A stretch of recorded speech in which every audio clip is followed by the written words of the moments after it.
last year in a grisly road accident alongside his coach Gavious Hakizimana. Our sports reporter Gladys Midecha filed the following report. Former world champion Ruth Cheruiyot has made history after smashing the marathon world record by clocking 2 hours 9 minutes and 57 seconds at the 2024 Chicago Marathon, becoming the first woman to win a marathon in under 2 hours and 10 minutes. I feel so great. I am much proud of myself, and I thank God for the victory and the world record. This is my dream that has come true. I fight a lot thinking about world record, and I have fulfilled it, and I'm much grateful. Cheruiyot broke the previous world record that was set by Ethiopian Tigist Sefa, who recorded a time of 2 hours 11 minutes and 53 seconds set in the 2023 Berlin Marathon. This was Cheruiyot's third win on the streets of Chicago. This year, the weather was perfect, and I can say I was much prepared. I prepared well. Since London is like 4 months or 3 months, yeah, and I was much prepared. Cheruiyot dedicated her win and the record to world record holder, the late Kelvin Kiptum, who lost his life in a grisly road accident together with his coach Gavious Hakizimana. This world record I'm dedicating to Kelvin Kiptum because maybe he could have defended his title again, maybe world record, and this is the world record. He has come back to Kenya. I'm so happy, even I don't know how to explain. Elsewhere, John Korir won the men's marathon by clocking 2 hours 2 minutes and 43 seconds. Ethiopian Hussein Mohamed Essa finished second in a time of 2 hours 4 minutes and 39 seconds, while Kenya's Amos Kipruto completed the podium in a time of 2 hours 4 minutes and 50 seconds. Event, amazing time. When we were coming here, we were going for the win, we were not going for the time. But my brother was it and my coach said, you are ready and just believe in yourself and you can make it.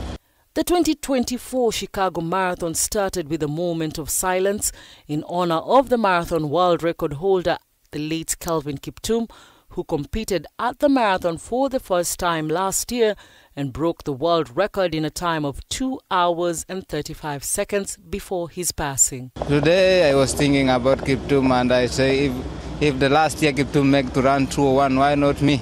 So I had to believe myself and try to do my best. Gladys Midecha, K24 TV. Congratulations to her. Moving forward, striking medics across the country have firmly maintained that their strike, which now enters its 5th day, is still on. It is a move that has crippled services in health facilities, leaving patients vulnerable and ensure many at risk of long-term effects of lack of health care, especially those who cannot afford services in private facilities. And as Robio Mondinal reports, Machakos Governor Wavinya Ndeti has threatened the striking medical workers with a sack if they continue disregarding the return to work court order. Medics across the country have vowed not to relent until county governments meet their demands, and that no mere notice or threats will make doctors retract their decision to strike. Let them not think that the doctors are bluffing or that the doctors want the patients to suffer. No. We feel that it is the county government who has been on strike for those many years. For 2 years, 3 years, they have been on strike by not promoting the doctor. In Machakos County, for instance, KMPDU Lower Eastern Chair Charles Okumu said the devolution of healthcare should make services available for all Kenyans and ensure medics are motivated, terming what is happening at the county as ironical. Healthcare is not just about buildings. Healthcare is not about opening or launching dispensaries. Healthcare is about the healthcare worker, the right of that healthcare worker, because that is the very serious engine that you need even for those buildings to make sense. A spot check at Machakos Level 5 Hospital shows a deserted hospital with no doctors at work, with patients who had come for healthcare services returning home desperately. According to Okumu, a number of doctors have served for more than 8 years without any promotion, and they have been signing many return-to-work formula which has never been implemented. The issues of no insurance cover. So as a doctor, as a healthcare worker, how do you work when there's no insurance cover? When you're coming to treat a patient, yes, like we've said, it's a community. But as you serve that community, you need to be safe. And now Governor Wavinya Ndeti is breathing fire against the medics on strike. The governor says they risk being sacked if they do not heed to the court order to resume work immediately. Kama ni insurance, mimi nilikuwa nimewekea insurance kama governor. Kama ni promotion, mimi nilikuwa nimepromote 422 doctors. Nikawa promote, wakaenda strike. Mtu kama akuji kazini, kuna consequences za kukataa kuja kazini. Hizi barua waliandikiwa zingine last month. Wale wakujagi kwa hospitali. Let us work according to the law. I respect you, have respected you, but now mumenionyesha hata nyinyi heshima yangu mumeweka chini. The situation is not different in Isiolo County, where a family is grappling over the safety and health of the 18-year-old girl who is suffering from pulmonary embolism, which causes blood to clot in the blood vessels, and was also recently diagnosed with tuberculosis and needs to be under oxygen support. However, they were forced to transfer their daughter from Isiolo Referral Hospital to their home following the medics' strike. Madaktari walikuwa wamegoma, nilikuwa nalala hapo hivyo. Pia madaktari saidi yao pia naweza sema ni haki yao kugoma sababu hawalipwi. Obviously huwezi fanya kazi kama ulipwi. Utamu ya kazi ni pesa. Sarafina Asili, who has hosted the patient at her home, says that frequent power outages in the area is a worry since it is a health risk for the patient who needs oxygen support from the oxygen generator that uses electricity. Msichana kuna hatari akiwa anakaa hapo kwa sababu ana risk maisha. Juu saa hii stima ikipotea na hiyo tanks ya hakuna nini oxygen, hii msichana anahadharisha maisha yake. Na ikipotea tu hivi anaanza kulia. Mimi roho yangu inatoka. Tunajaribu tu. Saa nyingine inakataa kufanya, saa nyingine inakubali, inazima na kaa hivyo, nafungana. Hii mashine ya oxygen inakunywa stima mingi sana. Na unakuta pia msamaria mema mwenye amemaccommodate pia si eti yako na nguvu sana, ile anangangana tu hata hivi atafanya. Kama jana token ilikatika usiku, ikabidi akatoka kuenda kwa jirani kumuomba 100 aweke token ndio save maisha ya msichana. Isiolo County Secretary and Head of Public Service Dathe Boru has appealed to the medics on strike to soften their stand and negotiate a return to work formula with the county government in order to ease the suffering of patients. When we lost a patient, the life of this patient, you cannot compare it with money. This issue of monetary term is something very small, but life of somebody is very important. So mine is just to say, and I'm appealing to them humbly as they're in charge, as head of public service, let us have that roundtable discussion to see to it that we are going to sort out this issue. Robbie Omondi, K24.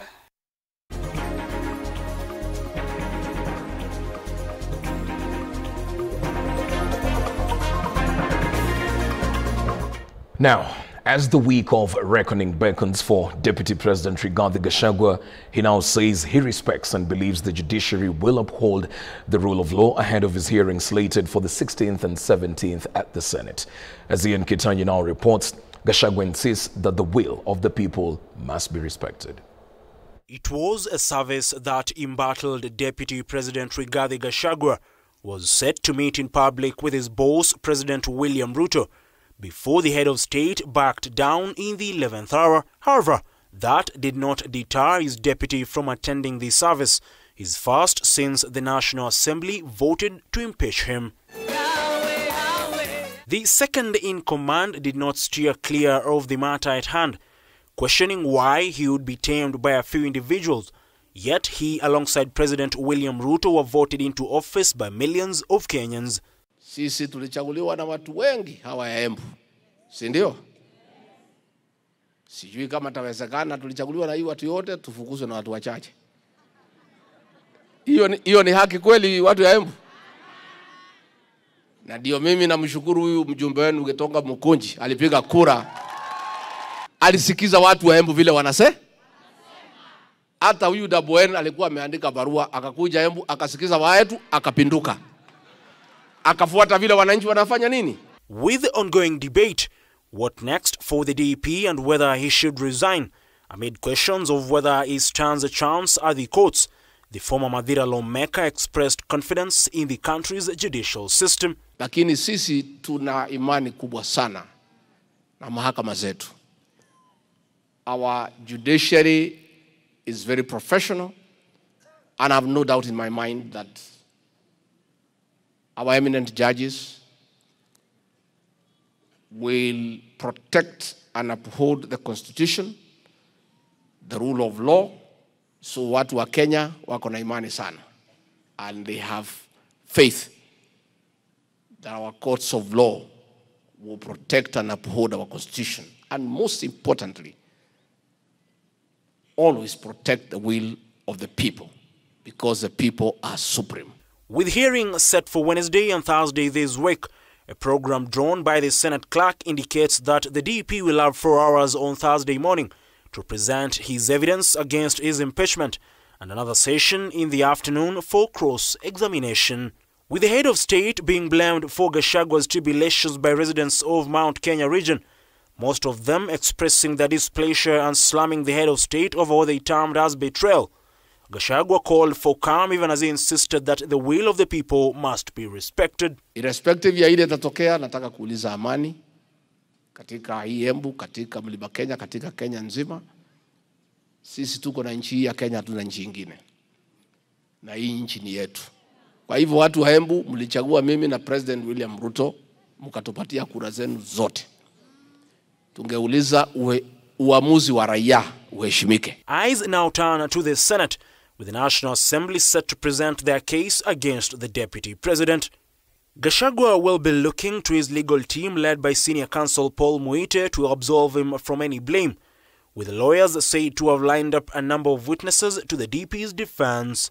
The Senate hearings come at a time when those allied to the head of state maintain that the DP should be termed through impeachment, with Gachagua's allies rubbishing claims leveled against him, terming them politically motivated. Question is, just who will have the last laugh? Ian Keitani, K24 TV, Nairobi. Well, going by the events of the past week, it is evident the president and his deputy are not seeing eye to eye. President William Ruto has not spoken about Deputy President Rigathi Gachagua's impeachment at the National Assembly, his silence giving more answers than questions.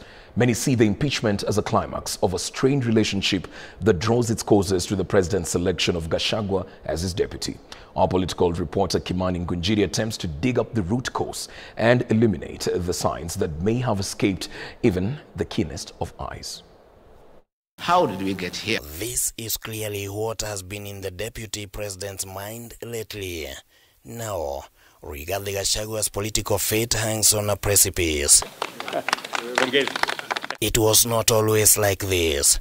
Once upon a time, the two leaders showed friendship as the dynamic duo ascended into power 2 years ago. However, the signs were there, sometimes muted, and in rare occasions open, and it could all have started before the 2022 polls. The Kenya Kwanza running mate candidate, my brother and friend, Rigathi Gachagua. Political commentators argue that the events surrounding the settlement of Gachagua as a running mate to Ruto in the run-up to 2022 vote may have been the beginning of what has now become a ticking time bomb in their relationship. Pahali tulifika tukawa na stalemate, tuliambia president yeye mwenyewe aamue kutoka kwa hawa wawili. He didn't allow William the full control of what he wanted. He forced himself. He actually, I think, was a little forceful in being the deputy. William Ruto had the liberty. You should have gone for Musalia, I should have gone for Kindiki, you should have gone for anybody, even Moses Wetangula. Gachagua asserts that he delivered the Mount Kenya votes to Kenya Kwanza, and the second in command has been on a mission to unite the mountain behind him. His ambitions must have ruffled some feathers. Kutoka zamani, mulima ikiitana tugane na tuongee kwa sauti moja, ilikuwa na bado iko inaleta shivers mingi. Sijui ni kwa nini kama ni venye sisi ni wengi. The thought that Gachagua is trying to form a political base that in the mind of William belonged to him, and William wants to run again 2027, it's not even like Uhuru, who was already on his second term. Certainly, you are going to be treated very harshly. This is a true arrangement of come we stay. you know, there's no certificate, nothing that binds you. The wedge between the two has been growing gradually, with some experts citing Gachagua's perceived opposition to government policies and positions. One glaring example is Gachagua's pronouncement and support of a resource allocation formula that considers population over land factor, an opinion that seemed to contradict his boss, who had already opposed the formula as had been proposed in the Building Bridges initiative. The more taxes you pay, when it comes to sharing, you share more. One man, one vote, one shilling. Ni kama haikuenda vizuri na viongozi wengi. He's saying that you get a shilling, I get a shilling. If there are two to share, you get two, I get two. What is wrong with that? To add salt to the injury, he went ahead to accuse the National Intelligence Service as having not advised the president adequately enough to help the government avert the protests. The country is on its own. My boss, President William Ruto, is exposed. Political pundits claim that this televised lecture to the NIS may have been the proverbial last nail on the coffin for Gachagua. Probably should have used somebody else. He should not have done it directly. Because, again, they are joined at the hip. In addition to the differences with his boss, analysts say that Gachagua has been having strained relations with the majority of elected leaders, something attributed to his alleged abrasiveness. It has something to do with his way of managing things. I think, and it's something that we all have to learn. When you get into power, it is time to ensure that you have better relationship with those who are your subjects. President Ruto has in the past given an indication of considering a female deputy, and the president's silence in the ongoing politics could be speaking volumes, especially in the wake of his pre-election promise that he could not allow his deputy to be mistreated. So this disagreement is not one that you can say it happened. It is because whoever it was going to be, he was still going to be sacrificed. Even as Senate now awaits to decide on Gachagua's impeachment, analysts conclude that the political events so far could most likely mean that Gachagua's goose is cooked. Kimani Ngunjuri reporting for K24, Nairobi.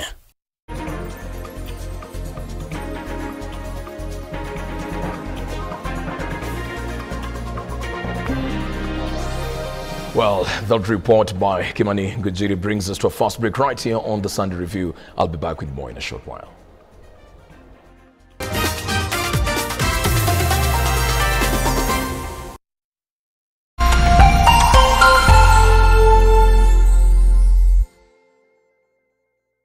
As the sun rises, so do we, as we trust it to rise and set without any worries interrupting your day. StarTime's home solar solution with solar panels, hybrid inverter, and lithium battery, powering your prosperity and happier life, empowering you to do the things that really matter.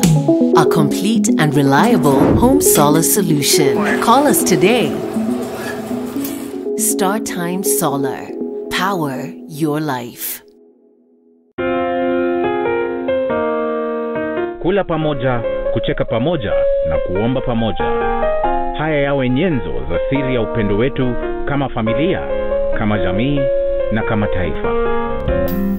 Kupata pamoja kama skiza tune yako, dial *811 *620#. to the future. The future is Simulate. Bet smarter. Win faster now. Be a winner. More at Bet.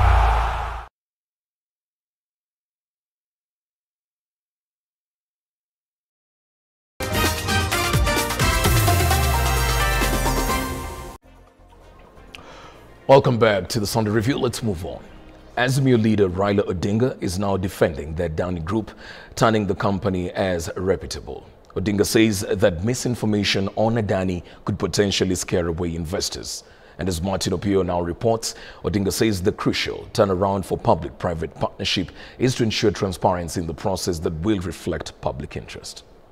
After the debate that has swirled around the country over Adani and their growing investments, Azimio leader Raila Odinga has broken in silence over the matter. The field of infrastructure. On Sunday, after the ODM delegates meeting, Odinga threw his weight behind the Indian company, which he termed as reputable and has interacted with them on basis of good standing, and the quality delivery done by the company across India and the world. This is a reputable company, in my knowledge. This company actually has done very many PPP projects. I mentioned that we visited India at the invitation of then Chief Minister of State of Gujarat, Narendra Modi. And he introduced us to several Indian conglomerates. Adani was one of them.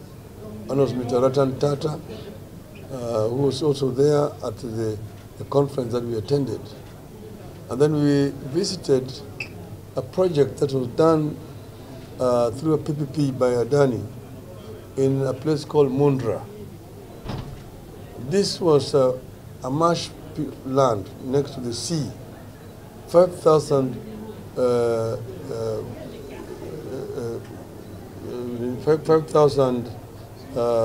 hectares of land, which was granted to the Adanis by the government of Mr. Modi. They drained the swamp and constructed a deep-sea port. According to the former premier, the misinformation about the Indian company and any other international investment company could seclude the country and scare away investors who in turn could opt to invest in the neighboring countries who equally require investors. He fears that the country is currently undergoing serious financial gap that can only be filled through investments. Given the current financial status of the country, PPP is the only way out of cash incentive projects for these projects. If we plant doubts in our capacity to handle the PPPs, we must be prepared for a prolonged period of development drought and risk being overtaken by our neighbors. The Adani Group have taken over the country by storm and have expressed interest in upgrading of Jomo Kenyatta International Airport, have been mentioned under the health sector with the rollout of SHIF, and on Friday, the government announced that the country has signed a deal between K24 and Adani. Ongoing energy and airport projects therefore present a critical test that could make or break our ability to compete in the field of infrastructure development for a considerable period. I urge all agencies concerned to address all the concerns raised by Kenyans on these projects and ensure that we do not spook foreign capital away from the Kenyan economy. As per the former premier, Adani expressed interest in the country over a decade ago, but the absence of a legal framework hindered further involvement. Odinga reveals that laws governing public-private partnership were based on those of India, but maintained that a lot need to be done to attract investor confidence. Likely to try to condemn very reputable companies. As we see stories like Adani Gate. Adani's company, conglomerate, is worth over $200 billion. It cannot be an Adani Gate.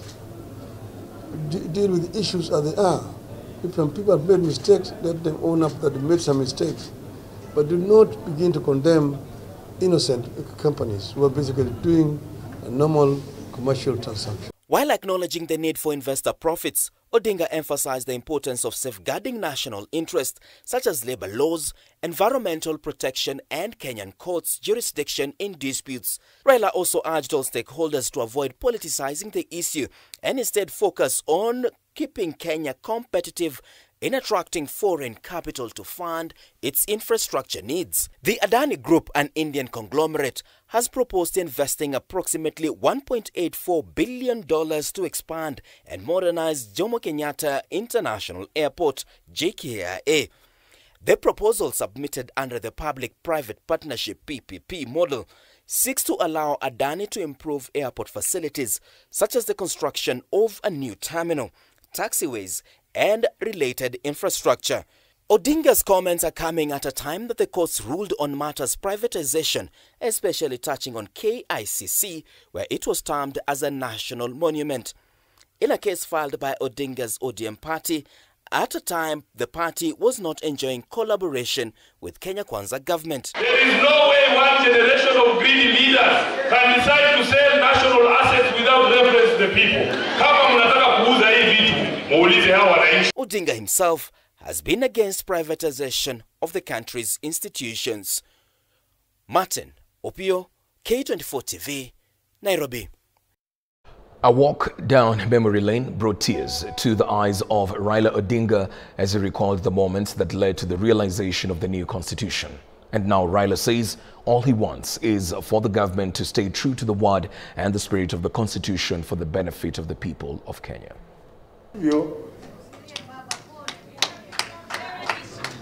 ODM leader Raila Odinga shed tears as he spoke at the party's Coast Region Delegations Conference. He was recalling the ODM struggle for the new constitution. Raila wants the government to obey the constitution and implement the National Dialogue Committee's report, which was part of the opposition's demand to call off the protest. Hii katiba mpya ilikuja kwa uwezo ya Wakenya, lakini ilikuja kwa jasho na damu ya Wakenya. Lakini hawataki. Watu wengi hawaelewi ile uzuri ambayo amepika kwa sababu ya Wakenya kupigana. Vijana wengine hawaelewi. Lakini sisi tunajua ya kwamba hii katiba tulileta kwa jasho na damu ya Wakenya. Raila noted that implementing the NADCO report will help to restore sanity in Kenya's election process. He has urged the committee, which was mandated to propose formalities for the new IEBC, to fast-track the process in order to ensure justice for people in areas with no representation. Hiyo ripoti tulisema mpaka itekelezwe. Wakati sasa tunasikia kwamba kuna wabunge wengine wanataka kufanya hiyo ripoti isitekelezwe.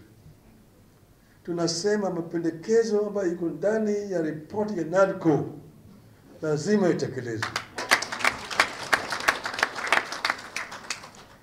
The NADCO report must be implemented.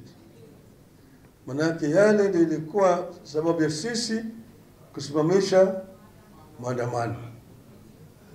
Ambayo ndani ya hiyo report iko vile vile mambo ya compensation kwa jamii ya wale watu ambao walipata majeraha, wengine ambao waliuawa. Raila has vowed to help former Magarini Member of Parliament Harrison Kombe to regain his seat after his election was nullified because of election irregularities.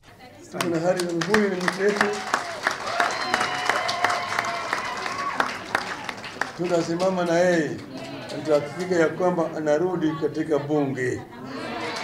Sawa? Shikeni mkono. Sawa? Hongera. Tuko na wewe. However, the ODM leader is asking members of the party to prepare for the upcoming grassroots elections next month. Mimi nataka hiyo uchaguzi na kujwa ODM ionyeshe ungwana kwa Wakenya. Ifundishe Wakenya demokrasia. Ningependa kusihi wanachama wetu wa ODM wafanye hii uchaguzi ambayo tunakuja kwa njia ya ungwana, ili kusiwe na fujo, kusiwe na mahitaji ya kuleta mapolisi ati askari mpaka wakuwe karibu. Frederick K24, Mombasa. Well, we take another break. We'll be back in a short while with more updates.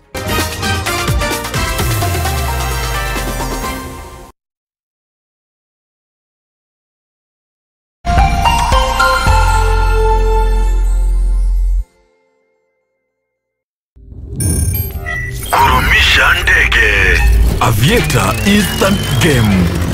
Be a daring pilot and earn by how much high you can lift the plane. The higher you fly, the higher your win. The sky is the limit. Mozart Bet.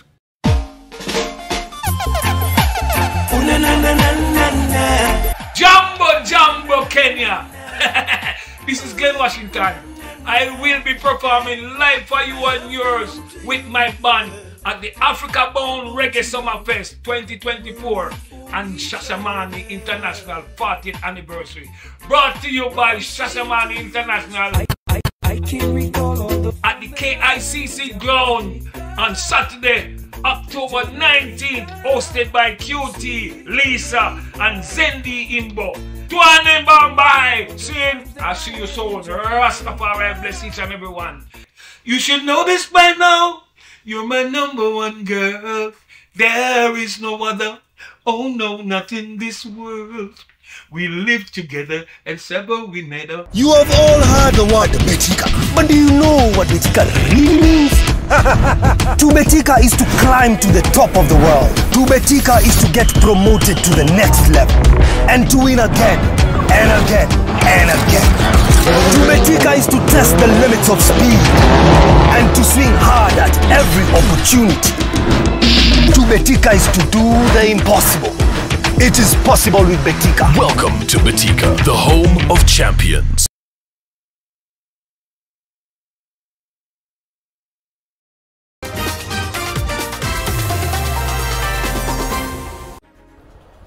Welcome back. We move on. Wiper leader Kalonzo Musyoka is accusing the Kenya Kwanza government of using the impeachment motion to cover up the regime's shortcomings. Now, as Bentuda Kwamboka now reports, Kalonzo has faulted the government for granting the Adani Group a deal to maintain and operate Kenya's power lines for the next 30 years. Wiper leader Kalonzo Musyoka has slammed members of parliament for passing the motion to remove Deputy President Rigathi Gachagua from office, while stressing all the 281 votes by the MPs were against the will of the people. This was like a lynch mob, but there are 44 Kenyan leaders who stood firm and listened to the powers and the aspirations of the Kenyan people. That the so-called public participation turned out to be a referendum question on William Ruto himself. Was that ever recorded? This impeached parliament should have also taken into account what Kenyans said on the public participation forum. Addressing the media today, Kalonzo has defended Gachagua on the impeachment that is expected to commence before the Senate on Thursday this week, saying the current National Assembly lacks moral adjudication on the matter, as the Assembly was already impeached by Kenyans during the 26th of June Gen Z demos. You remember there are people who say they were prayed into office. Remember that? Munakumbuka hiyo? They were prayed into office. They can't even forgive each other. Some of us hold the view that this parliament was impeached by Kenyans on the 25th of June. So they lack the moral authority to adjudicate on such heavy matters of national importance. On shareholding matters, Kalonzo has defended the DP, saying there was proof of his allegations that have formed a part of grounds for his ouster. Gachagua produced documents on what my friends who are originally with us, my friend Madividi and Weta, what they actually got, their share. I think that according to Gachagua, that if I listened to him, of course I wouldn't subscribe. This country can never be a company. It is not.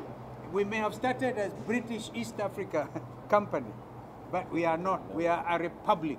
Further, the Wiper leader has said the impeachment of the second-in-command is being used as a smokescreen to divert attention from pertinent issues like the Adani company that has to this end already signed a 96 billion shillings deal with K24 to build and operate Kenya's power line for 30 years. The impeachment drama was a smokescreen that was meant to divert the attention of Kenyans and provide cover for these multi-billion deals to be issued by the bread-based government.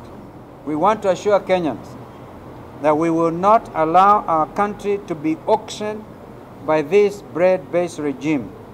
We shall fight in Parliament, we shall fight them in court, we shall fight them on the streets, but we will never surrender our country to these latter-day merchants of Venice. It must be a country under the rule of law. Kama kitaumana kwa makanisa kiumane kwa executive, at least you have the judiciary. Bentura Kwambuka, K24, Nairobi. President William Ruto has broken his silence after cancelling his visit to Embu that was scheduled for today. The president was slated to grace the 34th anniversary celebrations of the Anglican Church of Kenya Diocese of Embu, a ceremony his deputy attended. Speaking at AIC Milimani, President William Ruto took the opportunity to clear the air on the assumptions that he snubbed the 34th anniversary celebrations of ACK Diocese of Embu, where his deputy Rigathi Gachagua was in attendance on grounds of a frayed relationship between the two. Coming at a time a majority of Kenyans have questioned the rollout of different government projects such as the affordable housing scheme as well as the recent national transition of Kenyans from NHIF to SHA, Ruto affirmed his commitment to making tough decisions in his quest to transform Kenya for the better. Today, we have registered close to 12.8 million people under the new UHC program because it is our intention to make sure that no Kenyan is left behind on matters health. For the first time, every Kenyan will have a health insurance. I ask for your support. I ask for your prayer. Implementing some of the transformational changes to change our nation requires prayers, requires commitment.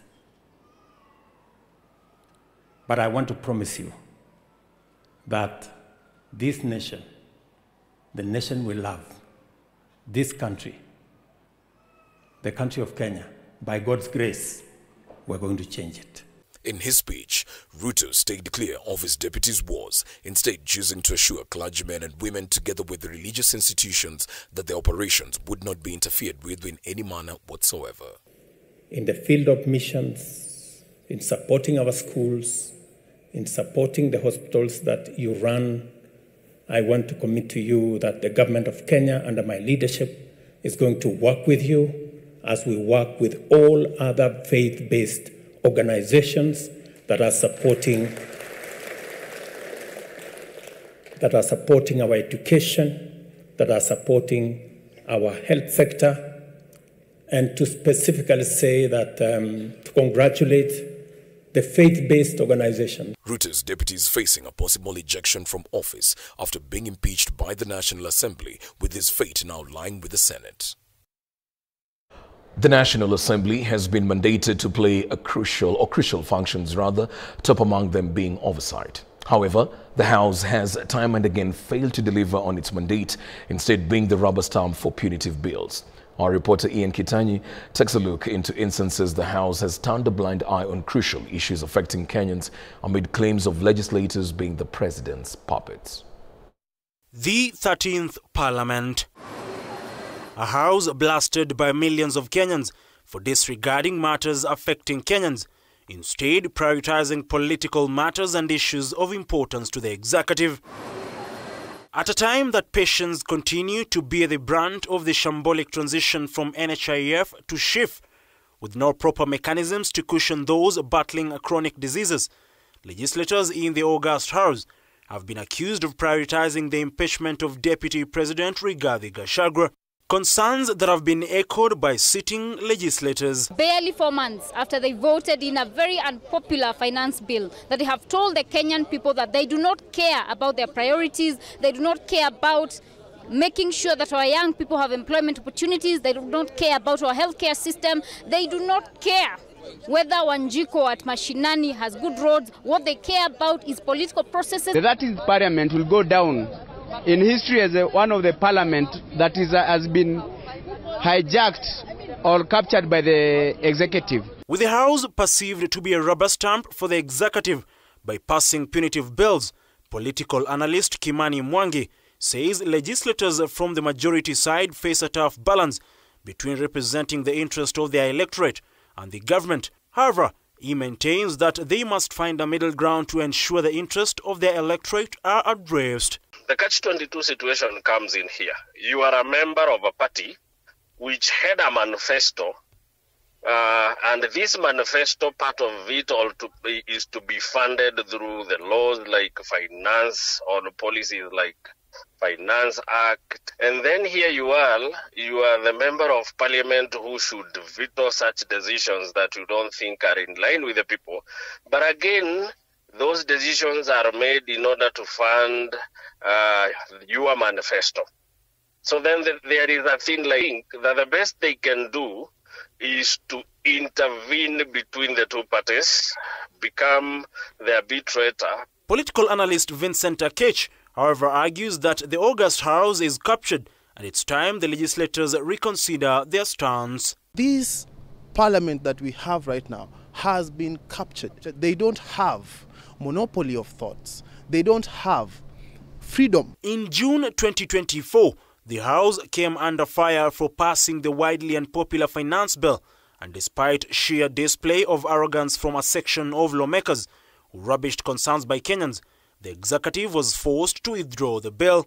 Time and again, MPs have been accused of taking bribes, most recently during the impeachment of Deputy President Rigathi Gachagua. Money has been poured in this parliament. It is in parliament's domain. Every member of parliament knows this.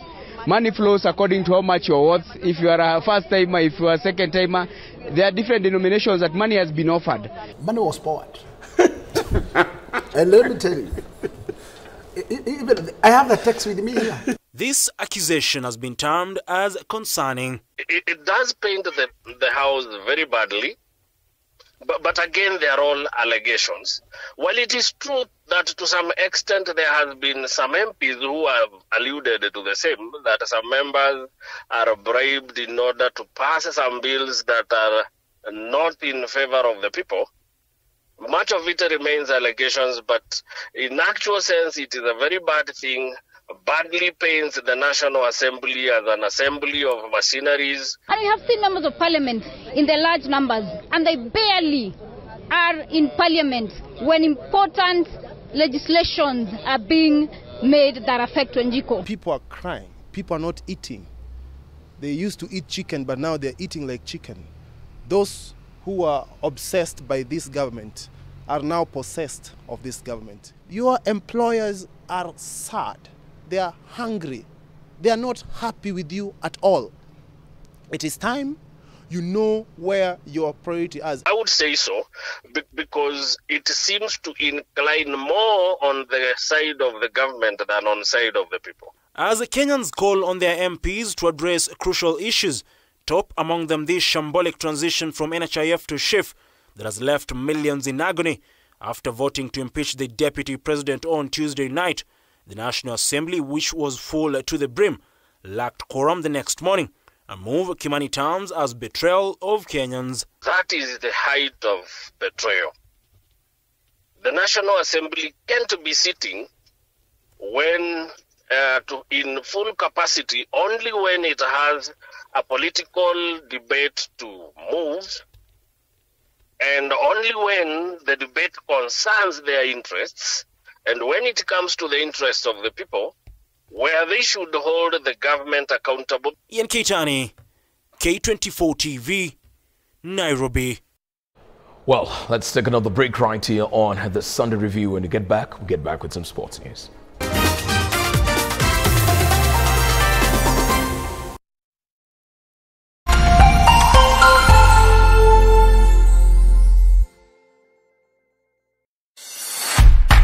At People Daily, we believe small actions lead to monumental change.